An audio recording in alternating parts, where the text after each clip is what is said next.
నేనేమంటున్నా, కేసీఆర్ గారు నాకు తండ్రి. వారికి నేను అంతరంగికంగా రాసినటువంటి ఉత్తరాన్ని బయటపెట్టి మొత్తం పార్టీలో జరుగుతున్న అంశాలన్నీ బహిర్గతం చేసింది ఎవరియాల్? ఆ అంశాలన్నీ బహిర్గతం చేసి నన్ను మాట్లాడడానికి ఫోర్స్ చేసి ఇప్పుడు మళ్ళీ దాని చుట్టూ ఇట్లాంటి డ్రామాలు ఆడుతున్నటువంటి వాళ్ళు ఎవరు? ప్రజలకు కూడా తెలుస్తుంది తప్పకుండా.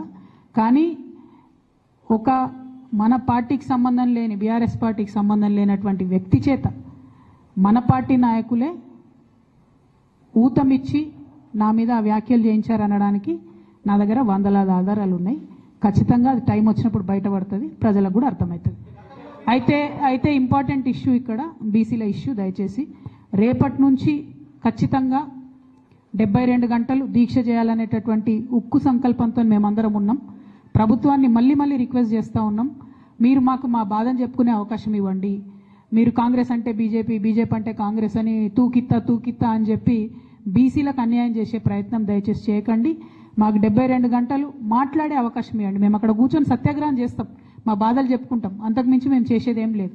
దానివల్ల కేంద్ర ప్రభుత్వంలో కదలిక వస్తే శాశ్వతంగా మన ముందు తరాల బీసీ బిడ్డలకు అందరికి కూడా లాభం జరుగుతుంది. ఆ అంశాలని దృష్టిలో పెట్టవలసింది నేను కోరుతా ఉన్నాను. అట్లానే నిన్నగాక మొన్న నా మీద విచిత్రమైన వ్యాఖ్యలు చేసినటువంటి వ్యక్తి కూడా రాష్ట్ర వ్యాప్తంగా ఉన్న నాయి బ్రాహ్మణులను కించపరిచే విధంగా మాట్లాడితే అన్ని జిల్లాల్లో ఉన్న నాయి బ్రాహ్మణ సోదరులు కూడా ఇలా అగ్గి రగులుతున్నటువంటి సంగతి కూడా మీకు తెలుసు. వాళ్ళు కూడా ముందుకు వస్తారు. రేపటి నాడు దీక్షల్లో కూడా వాళ్ళందరినీ కూడా పెద్ద ఎత్తున పాల్గొనేలాగా మేము ప్రోద్బలం చేస్తూ ఉన్నాము. అల్టిమేట్గా ప్రజాస్వామ్యంలో చాలా డీసెంట్గా మా నిరసన తెలియజేస్తాము. దానికి అవకాశం ఇవ్వాల్సిందిగా మళ్ళొకసారి డీజీపీ గారికి, ప్రభుత్వానికి నేను విజ్ఞప్తి చేస్తాను.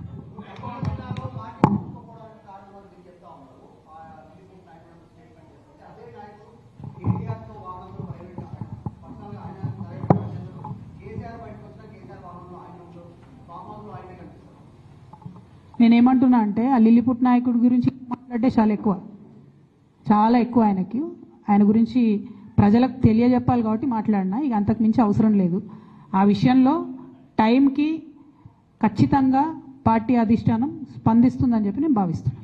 Thank you. Exactly, thank you. CM Ramesh గారు ఎందుకు మాట్లాడారో నాకు తెలియదు.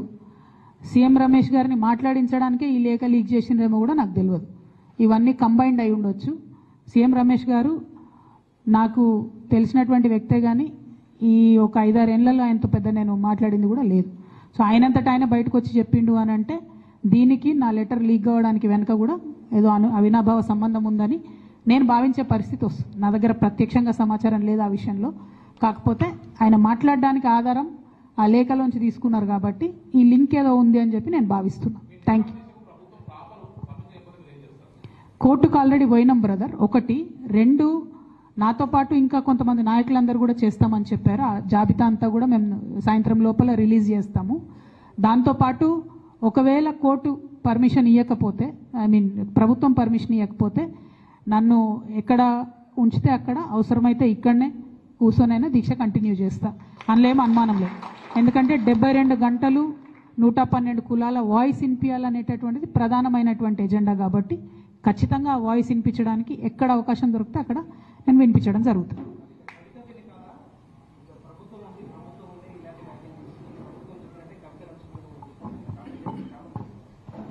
నేను అదే అంటున్నానే, మ్యాచ్ ఫిక్సింగ్ వాళ్ళకు అలవాటు, ఉద్యమంలో ద్రోహం చేసింది వాళ్ళకు అలవాటు. మేము ఉద్యమాలు చేసి బతుకమ్మలు ఎత్తుకొని పోతుంటే ఆనాడు మమ్మల్ని బంధించింది వాళ్ళు, అధికారం రాగానే ఈ పార్టీలకు వచ్చి పదవులు అనుభవించింది వాళ్ళు. ఇవాళ వాళ్ళు తిరిగి వేరేల్తి చూపించి మాలాంటి వాళ్ళ మీద మాట్లాడుతున్నారంటే నిజంగా కూడా ఇలా బాధపడుతున్న తెలంగాణ ఉద్యమకారులు ఎవరి వల్ల బాధపడుతున్నారు? ఈ సొంటలకు పదవులు ఇచ్చుడు వల్లనే బాధపడుతున్నారు. కాబట్టి నేను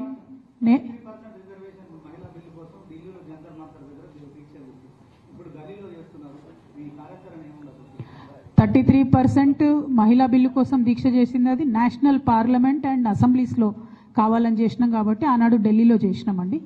దానికి ప్రిల్యూడ్గా కూడా మేము అన్ని రాష్ట్రాల్లో ఉన్న మహిళా సంఘాలతో కోఆర్డినేట్ చేసుకుని చేసాం, ఉట్టిగా చేయలే. 2 ఇప్పుడు మనం చేసేది తెలంగాణ బీసీ బిల్ కోసం చేస్తున్నాం కాబట్టి ఇక్కడ దీక్ష చేస్తూ ఉన్నాం.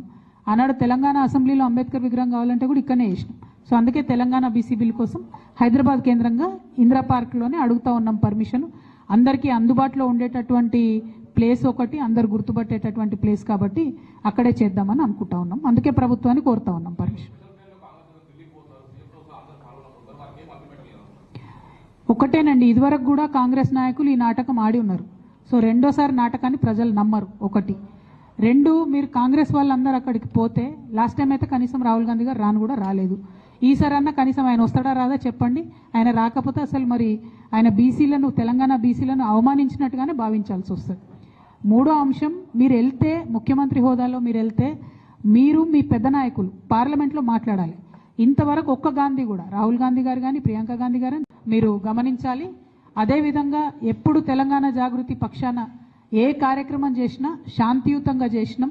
ఎక్కడా కూడా ప్రభుత్వం కానీ కోర్టు కానీ ఇచ్చినటువంటి గైడ్ లైన్స్ని మేము వైలేషన్ లేకుండా చేయడం జరిగింది. కాబట్టి ప్రభుత్వం సానుకూల దృక్పథంతో మాకు అవకాశం ఇవ్వాలని చెప్పి మళ్ళీ ఒకసారి డిమాండ్ చేస్తూ ఉన్నాం. ఎందుకంటే మీరు చివరి మినిట్లో